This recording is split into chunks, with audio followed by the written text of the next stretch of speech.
Esto no lo van a poder ignorar. Pedro Ariel Mendívil García, exdirector de la Policía Municipal de Mexicali, supuestamente fue detenido por sus propios colegas de uniforme, con orden de aprehensión firmada por un juez, cargos de desaparición forzada, robo de vehículo y asociación delictuosa. Y si crees que eso ya es suficiente para sacudir Baja California, espera a que te cuente quién lo protegía, para quién trabajaba y qué dijo él mismo en cámara justo antes de que le pusieran las esposas. Suscríbete a este espacio ahora mismo, porque este tipo de casos los vamos a seguir contando cada vez que alguien crea que el rango lo hace intocable. Según las primeras versiones que circularon apenas se confirmó la detención, Mendívil García no cayó solo. Junto con él, según fuentes oficiales de la Fiscalía General del Estado de Baja California, también fue detenido Luis Alfonso Jacobo, excomandante de esa misma corporación policial. Y contra Juan Carlos Jaques y Christopher Núñez, supuestamente señalados como cómplices directos, también se giraron mandamientos judiciales. 4 nombres. 4 personas que en algún momento portaron credencial de autoridad en Mexicali. 4 personas que, de acuerdo con lo que señala la Fiscalía, habrían usado esa autoridad para hacer exactamente lo contrario de lo que se supone que deben hacer. Eso, mis amigos, es lo que supuestamente ocurrió en aquella ciudad y todavía hay más capas que pelar aquí. El operativo, según los reportes disponibles, comenzó desde la noche del lunes y se formalizó a las 9:20 del martes 28 de julio.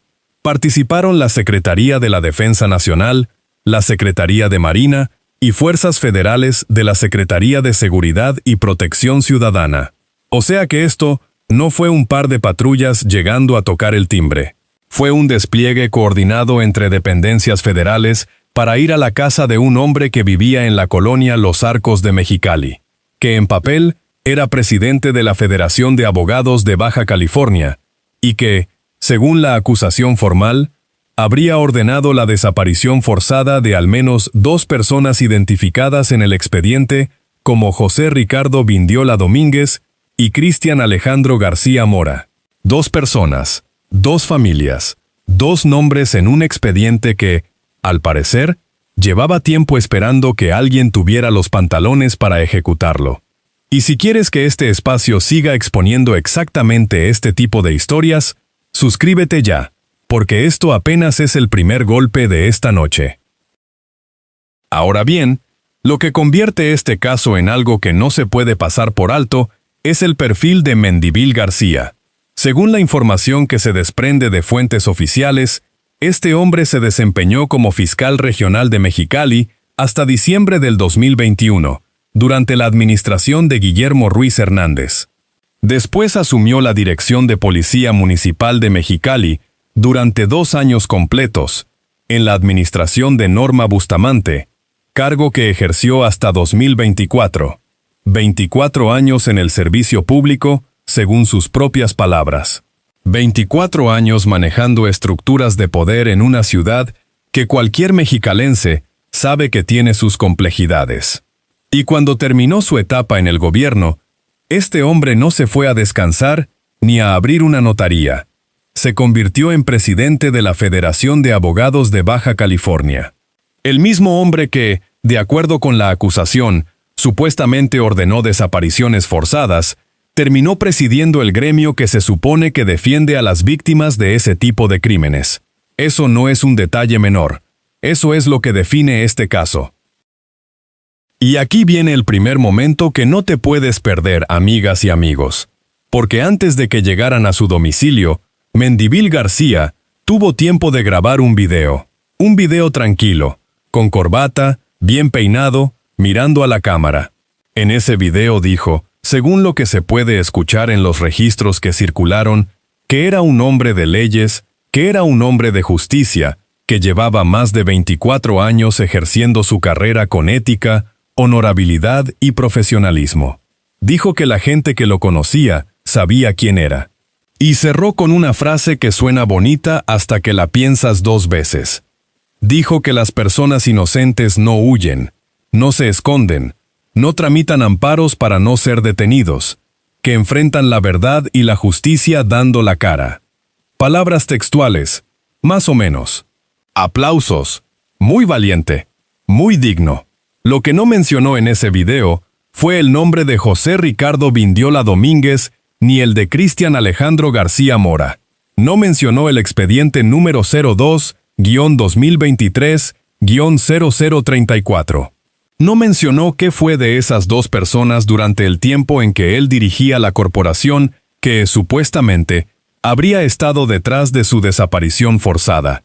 El hombre de leyes habló de sí mismo durante 3 minutos. A las víctimas no les dedicó ni una sílaba. Y si esto ya te parece suficientemente grave, todavía no hemos llegado a la parte más reveladora de todo este asunto. Porque hay algo que hay que entender sobre cómo funcionan estas estructuras, y para eso necesitamos ir un paso atrás. Según lo que se desprende de la información disponible, los cargos no señalan a Mendívil García como el hombre que personalmente hizo desaparecer a nadie. La acusación apunta a una estructura, a una cadena de mando, a personas que supuestamente daban las órdenes y personas que las ejecutaban. Y eso, que a primera vista puede parecer un tecnicismo legal, es exactamente el argumento que este hombre usó para declararse inocente, que él no andaba en las calles, que él no participó directamente, que sus policías eran otra cosa. Pero la figura de desaparición forzada en la legislación mexicana no requiere que el mando haya jalado el gatillo.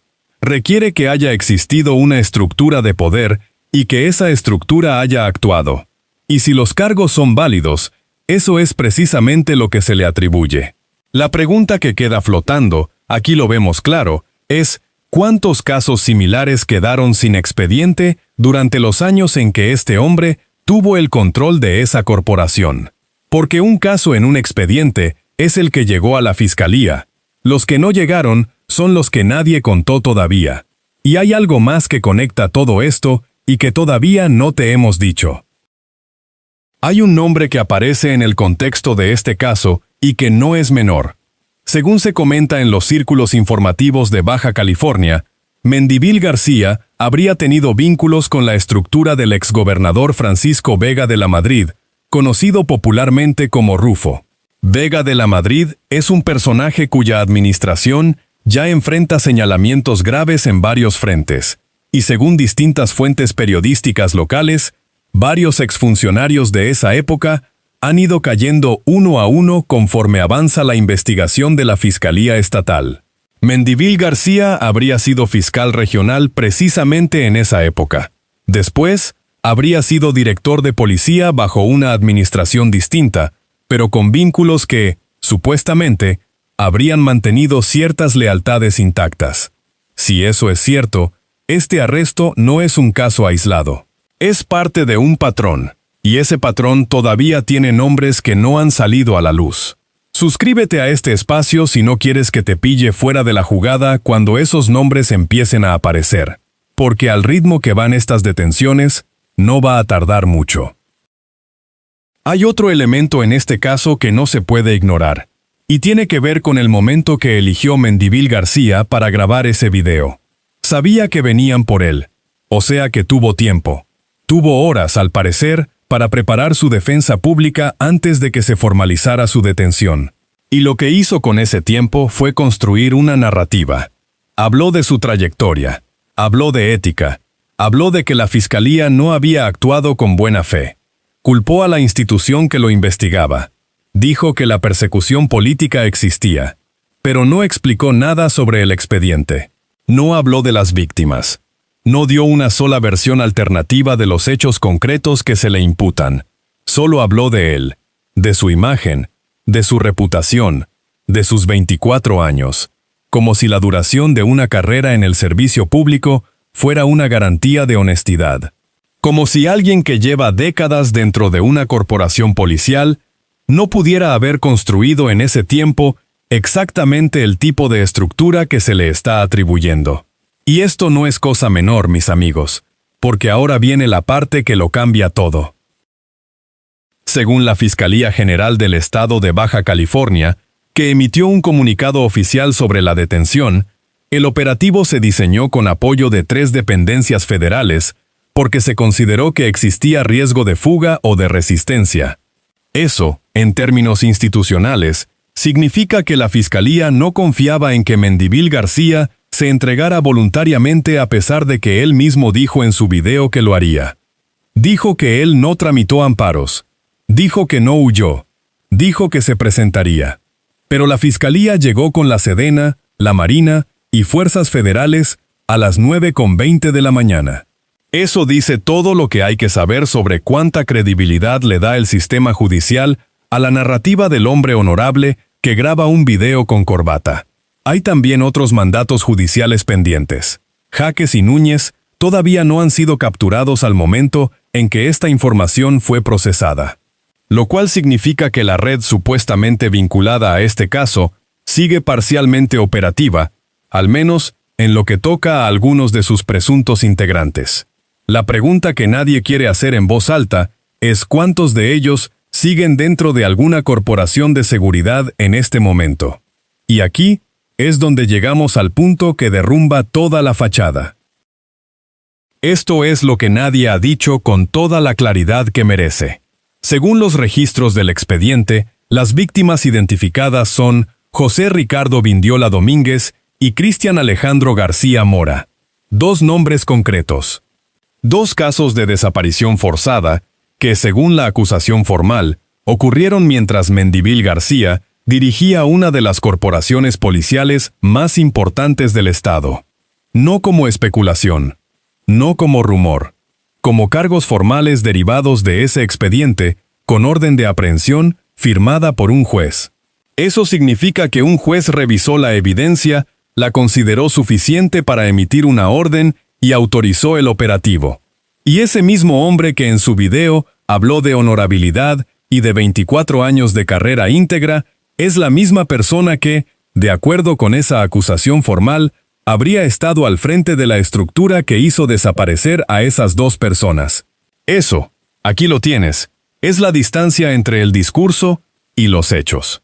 Suscríbete a este espacio si quieres seguir viendo exactamente este tipo de contrastes expuestos con los documentos en la mano, porque esto no para aquí. Lo que viene ahora es lo que este caso revela sobre un problema que va mucho más allá de Mexicali. Cuando un exdirector de policía y un exfiscal regional son detenidos con apoyo de fuerzas federales por desaparición forzada, eso no es una anomalía. Eso es la evidencia de que, durante años, existió una estructura que operó con suficiente impunidad como para generar un expediente con víctimas identificadas y tardar hasta hoy en rendir cuentas. Eso implica que hubo momentos en que esa estructura fue visible para alguien y nadie actuó. Implica que hubo denuncias, o debería haberlas habido, y que el camino hasta un juez que firmara una orden fue largo, muy largo. 2 personas desaparecidas, un expediente del 2023, una detención en julio del 2025. Haz la cuenta, y mientras haces esa cuenta, piensa también en cuántos municipios del país tienen o tuvieron una situación similar, con directores de policía que hoy dan conferencias de prensa hablando de ética y de servicio a la comunidad. Las reacciones no se hicieron esperar. En círculos cercanos a Mendívil García, según lo que circuló en redes locales, la narrativa inmediata fue la de persecución política, que la Fiscalía actuaba de mala fe, que había intereses detrás. Es el mismo guión que ya vimos con otros funcionarios de la misma época y la misma región. La diferencia es que en este caso, hay un expediente con víctimas con nombre y apellido. Hay una orden judicial.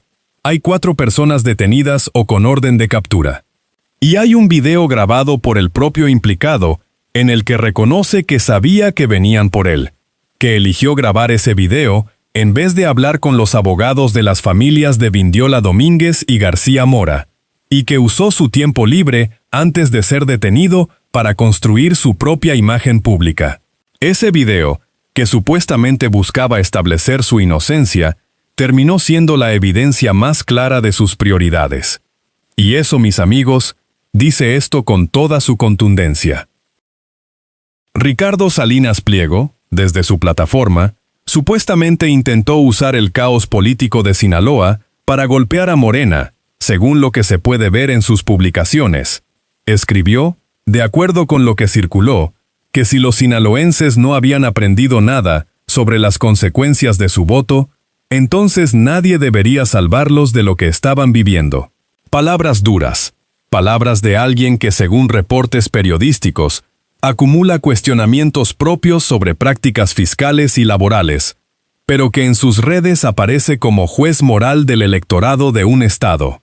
Lo que Salinas Pliego no menciona en esa publicación, y esto no es cosa menor, es que la situación de Sinaloa tiene un origen que varios analistas y funcionarios de gobierno han atribuido directamente a decisiones tomadas durante administraciones previas a Morena, incluyendo acuerdos y omisiones que ocurrieron bajo gobiernos en los que el perfil de sus aliados era bastante claro. Señalar al electorado de Sinaloa sin mencionar eso es, según fuentes cercanas al tema, exactamente el tipo de operación de desinformación que este espacio se va a dedicar a desmontar cada vez que aparezca. Y si quieres que sigamos haciéndolo, suscríbete ahora, porque la próxima semana hay más. Trump, por su parte, sigue en su propio capítulo. Según reportes de medios internacionales, la Fuerza Aeroespacial del Cuerpo de Guardianes de la Revolución Islámica de Irán emitió un comunicado en el que afirmó haber atacado con misiles balísticos una base aérea y el centro de mando central del Ejército de Estados Unidos en Jordania.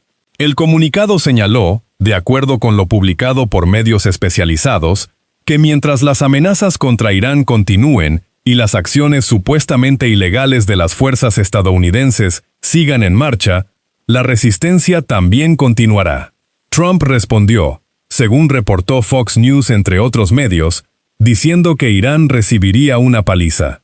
Ese mismo Trump, que semanas antes, había firmado lo que algunos describieron como un acuerdo de distensión.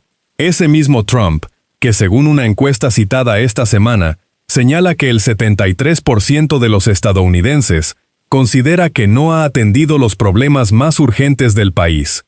73%. Del mismo país al que prometió hacer grande otra vez. La brecha entre ese porcentaje y su retórica de victoria permanente es, según lo vemos desde aquí, uno de los datos más reveladores de este ciclo político al norte de la frontera. Y mientras Trump amenaza a Irán con una mano y negocia con la otra, en México la presidenta Claudia Sheinbaum reportó esta semana que Kia invertirá $649 millones en Pesquería, Nuevo León, para producir un modelo de vehículo eléctrico que hasta ahora solo se fabrica en Corea. Eso ocurre mientras Trump declaró en Michigan que las automotrices estaban abandonando México gracias a sus aranceles. Toyota, dijo, ya se había ido. Marcelo Ebrard desmintió esa versión de forma directa. Toyota no abandonó México. Trasladará producción de un modelo específico a una de sus plantas en Estados Unidos, donde ya operaba, pero su presencia en territorio mexicano sigue intacta. El contraste entre lo que Trump dice en un mitin y lo que ocurre en los registros reales de inversión extranjera directa en México es, según lo que muestran los datos disponibles, bastante más elocuente que cualquier discurso de Michigan.